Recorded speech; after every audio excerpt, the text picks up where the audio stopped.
Good morning, welcome, નમસ્કાર, સ્વાગત છે ફરી તમારું બધાનું અમારા નવા વ્લોગમાં. કેમ છો? મજામાં? તારીખ આજે થઈ ગઈ છે 10 અને શનિવાર. મસ્ત નવો દિવસ ઉગી ગયો છે, ઠંડો દિવસ. ગઈકાલે છે ને આ સિઝનનો ઠંડામાં ઠંડો દિવસ હતો. શિયાળાનો ઠંડામાં ઠંડો દિવસ આ સિઝનનો હતો. આપણે જોઈ લે હું તો આમાં જોઉં છું. એટલે હું કહું એટલે હું ભૂલી ગયો. આ તો હાથમાં નીચે ઉડી આવી ગયા. હો કાલે વાહ દહીંમાં છોડેલું. હે આજે જમવું છે. પરોઠા હોય તો જમવાનું જ હોય ને. આજે અત્યારમાં મસ્ત પરોઠા બની રહ્યા છે, તેલમાં તળેલા. મારે એક બનાવો પરોઠા. દહીં છે? ઓકે. હે ખાય ને જ્યુસ નહીં મૂકવાનું, જ્યુસ પી લેવાનું. ઠંડી ચાલુ થઈ ગઈ છે મસ્ત અત્યારે. કાલે સાંજે અમે બહાર સ્વેટર લેવા ગયા હતા, પણ બહાર ને છે ને ગમે એની ઘડીકમાં જેમ તેમ થાય. કોઈ વાતે પાસ ન કરી, પછી ધક્કો ખાઈને એવા એકલી હોત તો લઈને આવ્યો હોત. મમ્મીને ગમે તો પપ્પાને ન ગમે, પપ્પાને ગમે ગુલાબને ન ગમે. હું બાતો છેલ્લે એક ગમ્યું હતું, તેનો ઘાસ ખરાબ હતો. પણ કઈ એક જ થોડું હતું, કેટલા હતા અહીંયા. તેનો ઘાસ ખરાબ હતો, એ તો કાલે કીધું વેસું જવું માર્કેટ. હાલો આજે ડિબેટિયન માર્કેટમાં જઈ. સ્વેટરને છે ને કોસ્ટ ઊંચી લઈ જવાની છે ગમે એમ કરીને. કાલે રહી ગયા હતા, ધક્કો કાઢ્યા, વેસું જવાનું છે. હાલો વેસુ નહીં જ્યાં છે ટિબેટિયન માર્કેટ. ક્યાં છે? અડાજણ જવાનું છે. છોકરાને મૂકવા ગયા, ઓલો છોકરો હું કે બસમાં જઈ મમ્મીને બારે કોલેજ કરતો તો મમ્મી હવે 3 દી શાંતિ જ તમારે ઘેર. અમારે નૈતિક આજે પ્રવાસમાં ગયો. એકથી એક ચડી ગયા 3 દિવસ શાંતિ ને તો એને કે હોસ્ટેલમાં મૂકી દે તો આવ્યો એટલે બધી હાવ શાંતિ થઈ જાય. નહીં તો આયલાસ કરે ને ઘડીક થાય છે પાછું મારી મમ્મી એમ કરતો હોય. ગાલામાં વાત 1 વાગે કમ્પ્લીટ ઘરે પહોંચી ગયા છે. વેદાંત ને દાદા સવારના સાથે હતા આજે. તમારી યાર વિજયભાઈ ગયા હતા. વિજયભાઈ રિટર્નમાં અમારી યાર હતા. અડધું 50% અમારી યાર હતા. અને ઓફિસે બીજી ઓફિસ હતા. નહોતા વિજયભાઈની ઓફિસે, નહોતા અમારી ઓફિસે. ને જો ઘરે અત્યારે ઓહો આજે બા ફોન વગરના પુસ્તક લઈને બેઠા છે. ઘણી વાર 2 વસ્તુ હોય. ફોન સાઈડમાં વાંચતો હોય ને પુસ્તકમાં વાંચતો હોય. એટલામાં શું કરવું આપણે? બોલો ભાઈ, શું કામ હતું? ફોન તમે કરતા હતા? હે કરી લીધું? વાહ ઓકે. ફોનમાં આવ્યો હોય તો રસ્તામાં કોઈ કામ કરી હોતી લીધું. લીંબુ સસ્તા લાગે છે હમણાં. કાલે આવ્યા હતા ને આજે પાછા આવી ગયા. લારી વાળો વેચે હે 100 રૂપિયાના 2.5 કિલો. ઓકે, તો આ લોકો એ જ ભાવે લાવ્યા છે. શું ભાવે લાવ્યા? 2.5 કિલો. ગુડ. જાનુબેન અહીંયા જમવા બેસી ગયા છે. હા, જાનુ દીદીને ક્યારે પ્રવાસમાં જવાનું છે જાનુ? અને એ બધું ધ્યાન છે એનો મતલબ ફોન તો નથી તો ઓલો બનાવતી હતી ડબ્બા સામે જઈને વાત કરે એટલે મને એમ કે અહીંયા ફોન હશે. બોલો આવું છે એને ઓલું બનાવે આપણને. તો શું છે જાનું? પ્રવાસ ક્યારે જવાનું છે? કમ દિવસે સવારે 4:30. બાપુ શું છે? ઓહો, પ્લેન ડાય રસ જેવી લાગે કેરીના. ફોન આવ્યો, હા સવારમાં આવો, બપોર અહીંયા કરો. એમ મેં કીધું સવારનો મેળ નથી, બપોર પછી આવશું. આજે ફુવાની ઘેરે જવાનું છે. બાને ને દાદાને મૂકી આવશું આપણે. આજે નૈતિક છે ને ટૂરમાં ગયો છે ને તો ફોન લઈને ગયો. સવારમાં 7 વાગે મને વિડીયો કોલ આવ્યો હતો અને પછી હું ઉઠીને ફોન કર્યો ને. વિડીયો કોલમાં વાત તો સવાર થઈ હતી, પણ પછી પાછો 9 વાગે મેં ફોન કર્યો તો ફોન સ્વિચ ઓફ બોલે છે. હજી અત્યારે સ્વિચ ઓફ છે. આગળ ઘેરે પૂછ્યું ને સ્વિચ ઓફ એટલે છે કે કોઈને ત્યાં ખબર નથી પડવા દેવાની ફોન લઈ જવાની પરમિશન. અને અહીંથી મને શું કઈ લઈ ગયો ખબર? એ કે અહીંયા વ્લોગ બનાવે એમ. હું તંબુરો વ્લોગ બનાવશે, પરમિશન તો છે નહીં. એટલે ખોટો માણસ. તાર ફોન લઈ જવાનું છે બેન પ્રવાસમાં? કેમ આ જીભમાં કઈ ચૂસે તને બોલતી કઈ નથી તું? એમાં આ શાક ઓ નાખો. વટાણાનું શાક છે બસ. તારે રોટલી મારી નહીં બનાવતી? મને દાળ ભાત ને ભાત શાક ખાલી. રૂમમાં આવતા આ ભાઈનો રોગ આ બેનને લાગી ગયો કે હું ભણવાનો અભી વાંચે છે અને જાનુ બેને હોમવર્ક લઈને બેસી ગઈ છે નકર અત્યારે રૂમમાં આવીને એટલે એને ફોન મુકાવવાનો હાલ હુઈ જા ફોન મૂકી હુઈ જા પણ આ છે ને થોડીક ભીંસ હશે કંઈક શું છે લેસન ભૂલી ગઈ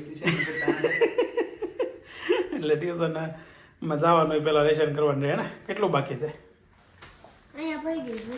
હું ખાલી ક્વેશ્ચન લખવાના આન્સર નથી લખવાના. ઝડપથી લખે રાખે લગડે 1:30 વાગી ગયો છે આગળ હાલ ને થોડીક જગ્યા કરી દે પપ્પાને My new bag.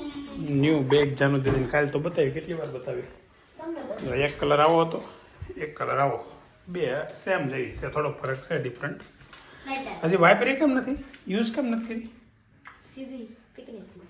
સીધી પિકનિકમાં પ્રવાસમાં ટૂરમાં જવું છે ને પિકનિકમાં ત્યારે લઈ જાય છે ત્યાં સુધી એનું ઓપનિંગ નથી કરવું બોલો કેવી મસ્ત એની પ્લાનિંગ છે મસ્ત ટાઈમ થયો છે અત્યારે 3 વાગ્યાને 3 વાગી ગયા સંપલોમાં અને જો આજે છે ને બાને ને દાદાને મારી સાથે આવવાનું છે ફાઈની ઘેર જ આવશે હવે તૈયાર થઈને બેઠા છે ને હવે મારે શું કહેવું મને એમ થયું ના પાડવી થી ન કરીએ ના પાડવાની જ છે પાડી દઉં મારી ઓફિસે કોઈ છે નહીં મારે ત્યાં રહેવું પડે એમ છે બીજો છોકરો ભૂલી ગયો. નામ તો આવડે છે મારે એ જ કહેવું હતું કે તમારે હાલશે આ ભાઈ ખોખલું ગાડી લઈને આવશે તો એ નહીં. તો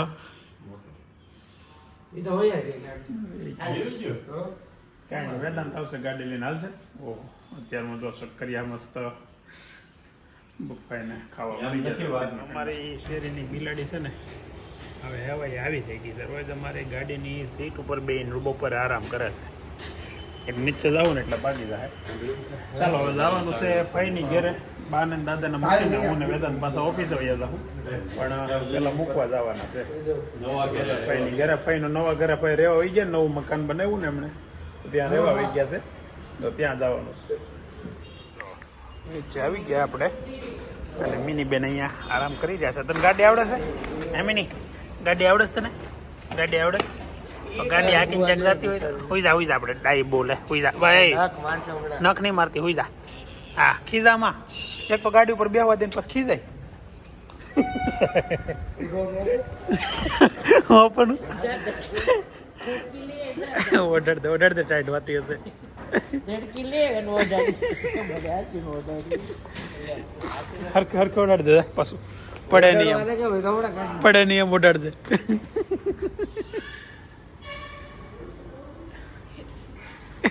હાલો ઓઢીને હોઈ જા હરખી ટાઈમ થયો છે 6:40 અને હવે જઈએ છીએ ઘરે ઓફિસેથી નીકળ્યા ને ત્યાં પરેશભાઈનો ફોન આવ્યો કે ફાર્મે જવું છે અને ત્યાં પ્રોગ્રામ છે ફાર્મે નથી પ્રોગ્રામ બીજી એક સાઇટ ઉપર છે દીપાભાઈ એક સાઇટ ચાલુ કરી છે ને તે ત્યાં છે પ્રોગ્રામ તો એ કે આપણે ત્યાં જમીએ ને પછી વૈયા જવું ફાર્મે એટલે એવું પ્લાનિંગ બન્યું છે તો હવે પહેલાં તો વેદાંત આવું જ તારે ફાર્મે એટલી મજા આવશે વેદાંતને મેં કીધું પણ વેદાંત તો એના મામા ત્યાં જાય અભિના મામા ત્યાં ન આવે કેમ કે અભિ નો મારા મમ્મી ને કેમ કે અભિ નો આવે હું મારા મમ્મી ને 7 વાગે પહોંચી ગયા છીએ ઘેરે અને ઘરનો માહોલ રેગ્યુલર ફોન વાળો હા good evening how are you તારા છોકરાને ફોન આજ 3 વાર આવ્યો દિવસમાં સવારમાં જોરદાર થઈ જાય સવારમાં ફોન આવ્યો મને હા ભાઈ સવારમાં નૈતિકનો ફોન આવ્યો સવારમાં નહીં બપોરે 1 વાગે તે ઓલા પીઝા ખાઈને બહાર નીકળો હા કે પીઝા ખાઈ રહ્યો છું એમ ત્યાં દોસ્ત પાછું એમ બોલે સાહેબ એ કે વગડિયો ખાધો એ કે ને એટલે કે તો એ હું કાકા બે સિગરેટ ને બધું હારે જ પી કે એમ દોસ્તારને કે નૈતિક એમ દોસ્તારે ને આમ બીવરાવા ગયો એ કે કાકાને ક્યાં વગડિયો ખાધો એમ એ કે સિગરેટ મારા કાકા જ મને પીતા શીખવાડી છે કે મેં હારસ પી એટલે તું મારા કાકાને કહેવાનો દીકરો તમે દોસ્તાર દેખી એટલે હું નથી પીતો ખાલી નૈતિક એના દોસ્તારને બીવરાવા કીધું સ્પીકરમાં પાછો લે કે હાલે કે કહી દઈ કે વગડિયો ખાધો એટલે આવું કામ કર્યું છે નૈતિક મજા કરે છે તૈયાર થઈ ગઈ તૈયાર ક્યારથી જવું રહ્યું? અમારે પિક્ચર જોવા જવું છે બા ક્યારથી? પિક્ચર જોવા જવું છે. તમારે આવું છે?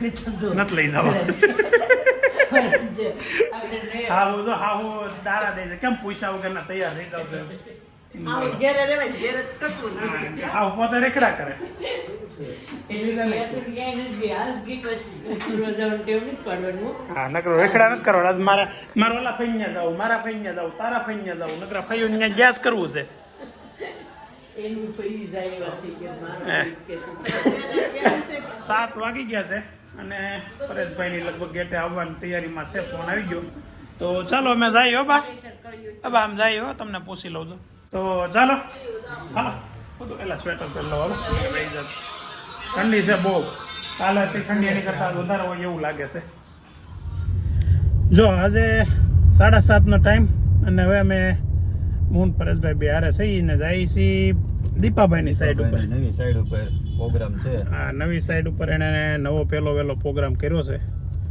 બટાકા પૂરી ને રતાળો પૂરી ને અમને આમંત્રણ આપ્યું છે કે તમે આવો પ્રોગ્રામ છે અને પછી ત્યાં સોલો ગે ફામેથી લઈને જવાનો પ્રોગ્રામ છે કરવો છે અને સોલો નથી. આ તો હારું ચૂ ગયા નો ગયા હોત તો આ લોકો પ્રોગ્રામ કરનાર હતી કે મંગાળો કરત તો અમે એમ. એવું છે તો હવે આગળ અહીંયા જાય પછી બીજું શું ઘટે છે અહીંયા જાય પછી ખબર પડશે એટલે તે એકવાર ફોન કરી લીધો. હા મેં તારે ઘટતું કરો તો પાછું કહેજે તો એ છે ત્યાંથી વયો આવે પછી ત્યાં જઈને પછી તમે પાછા હજી ઓલું ઘટે છે ને ઓલું ઘટે દવા ઓલો વગાડતા હા હા કારણ કે 7:30 તો થઈ ગયા છે એટલે મને એમ છે ખાતા ભેગા 8:30 થાય. ઓકે કલાક તો નહીં વહી જાય જાય આરામથી complete કલાક કરશે વહી એટલે જાય. કાંઈ વાંધો નહીં કલાક જે ભલે જાય ઠંડીમાં થોડું ગયું ખાવાની તો મજા આવે મતલબમાં એટલે બટેકા શું આવ્યો બટાકા પૂરી રતાળો પૂરી કીધી ને મને રતાળો પૂરી નો ભાવ બહુ નહીં રતાળો પૂરી તો આપણે ફેવરિટ એમાં આપણને રતાળો બટાકા પૂરીમાં પૂરી જે ઓલા મરી મરી. અને ધાણાનો ભૂકો કરીને જેટલો વધારે નાખે ને હા હા એટલી મજા આવે ખાવાની પણ વાહ. અમારે લગ્ન સિઝનમાં રતાળો પૂરી હોય ને એટલે બીજું કઈ બીજું કાંઈ નહીં ખાવાનું ખાવાનું રતાળો પૂરી અને હારે મઠો આપણે તો ભજીયાને વ્યવસ્થિત ડીશ હોય ને કે ભાઈ અલગ અલગ પ્રકારના મિક્સ ભજીયા હોય ને હું ખાલી ભજીયા અને ચટણી લઈ લઉં બાકી બીજું કઈ ન ખાવ આપણે તો મઠો અને રતાળો પૂરી હોય એટલે બીજું કઈ અડવાનું જ નહીં મઠો અને રતાળો પૂરી જ ખાવાની મજા જ આવી જાય તો અને એમાં શું છે આવી ઠંડી હોય અને મને છે ને કાલે વ્લોગમાં કોકે કીધું હતું શરૂ ગાડીએ તમે વ્લોગ ન બનાવો એમ એટલે હું બહુ ધ્યાન રાખીને જ ગાડી ચલાવતો હોય ત્યારે બનાવું અને હવે આમ ત્યાં તમે કાયમી રેગ્યુલર Habit પડી ગઈ હોય. પ્રેક્ટિસ થઈ ગઈ હોય હા. પણ એક કામ એટલે હું તો એટલે કહું છું કે અત્યારે તમે ફ્રી બેઠા છો તમારા દ્વારા હું ને પરેશભાઈ છે ને પાછા ઘણા દિવસે ભેગા થયા ને ને આ તો અઠ્ઠે થઈ ગયા તો કે આ તો નક્કી નહોતું પ્રોગ્રામનું નક્કી જ હતું પણ ઉત્તરાયણ ઉપર અને હા. ફેમિલી હારે પ્રોગ્રામનું અત્યારે પાછા એકલા આ નીકળ્યા તો ઓલા દીપાનો મોટો ફોન આવ્યો મને કે પ્રોગ્રામ છે સાઈડ ઉપર તો તમે આવો છે. મને મેસેજ આવ્યો એટલે મેં તે તમે થાય નવરાતા ને ઠંડી હોય તો મજા આવે એટલે કીધું જઈ મને વેદાંતને કીધું હાલ હારે ન આવ્યો માળો કે નહીં ત્યાં તમારે ત્યાં મને ન મજા આવે એકલા લાગે મેં કીધું કાંઈ નહીં તો અમે જઈ બીજું એટલે વિડીયો બનાવવામાં છે ને જો છે પ્રેક્ટિસ પડી ગઈ છે યશમિતા બી કહે ને હા. તમને કેવા ગાડીમાં કે ફાવટ આવી ગઈ છે કે તમારે આમ કેમેરા ને બેમેરા બધું કે હરખું રહી એ ગયું તો સાઈડમાં બેઠા હોય તો એટલું હા એને કાં મોઢું ઊંચું રહી ગયું હોય કે આમ કેમેરો નીચો હોય કાંઈક ઊંચા નીચું થઈ ગયું હોય મારે તો એટલે- અહીંયા બેઠો હો ને હું છે ને એમ તો સ્ટેન્ડ હોત લીધો હમ. પણ સ્ટેન્ડમાં નથી ફાવતો મારકું ન આવે સેટિંગ કારણ કે હું સ્ટેન્ડમાં તમારે હાલો તમે ફોન સેટ તો હા. કરજો પણ તમારે ક્યારે ચાલુ કરવું ક્યારે બંધ કરવું પછી બાજુમાં બેઠા હોય ને યાર વાત કરતા હોય એને આપણે એ બાજુ લેવો હોય કેમેરો હા. તો પાછો એમ અટવાય એટલે એની કરતા બેસ્ટ એક આજે આમ ઉતારી લઈએ અને મસ્ત. એટલે ફટાફટ ઉતરી જાય મસ્ત ઉતરી જાય કઈ નહીં જઈએ હવે દીપાભાઈની નવી સાઈડ ઉપર ઇન્ડસ્ટ્રીયલ બુકિંગ મૂકીશ કેમ હા. કોઈને ઇન્ડસ્ટ્રીયલનો પ્લોટ લેવાની ઈચ્છા હોય ને તો હા. દીપાભાઈના નંબર તમે કોમેન્ટ કરજો એટલે દીપકનો નંબર તમને મોકલી દેવું એને ફોન સુરતમાં કરીને કોઈને પણ અત્યારે છે ને ઇન્વેસ્ટ કરવું હોય ને તો ઇન્ડસ્ટ્રીયલ બેસ્ટ ઓપ્શન બેસ્ટ છે ઓપ્શન છે કેમ કે એમાં ભાડાની આવકે સારી થાય અને અત્યારે અને સુરતમાં હમણાં તો investment ફાટા છે માટે ઇન્ડસ્ટ્રીયલ તમારે કોઈ પણ ખૂણે તમે બુકિંગ મૂકો તમારે લગભગ બુકિંગ આવી આવી જ જાય છે એટલે વાંધો નથી એટલે તો કોઈને લેવાની ઇન્ડસ્ટ્રીયલ પ્લોટ લેવાની ઈચ્છા હોય ને તો દીપકભાઈનો કોન્ટેક્ટ કરી માર્કેટિંગ નથી કરતા હો તો અમે જાય છે એટલે હા. આ તો આપણે દીપાનું છે દીપાનું એ આપણું આ કહેવાય આપણું કહેવાય અને પાછું હકીકત સારું રિયલ છે. એવું છે હા. કે અત્યારે ઇન્ડસ્ટ્રીમાં સુરતમાં તો બહુ સારું છે આપણને આમ Resident ક્યારેક કરતા તો ક્યારેક ક્યાં લેવાની ઈચ્છા થઈ જાય કે હાલો ઇન્ડસ્ટ્રીયલમાં આપણે કઈ અમારે આમાં જાહેરમાં લઈએ. તો ન કહેવાય તમે આગળ અહીંયા જાઓ આપણે 4 પ્લોટમાં નામ લખેલા છે હે? કાંઈ નહીં હાલો હાલો જઈને તમને દીપાની સાઈડ ને ઓફિસ ને બધું બતાવી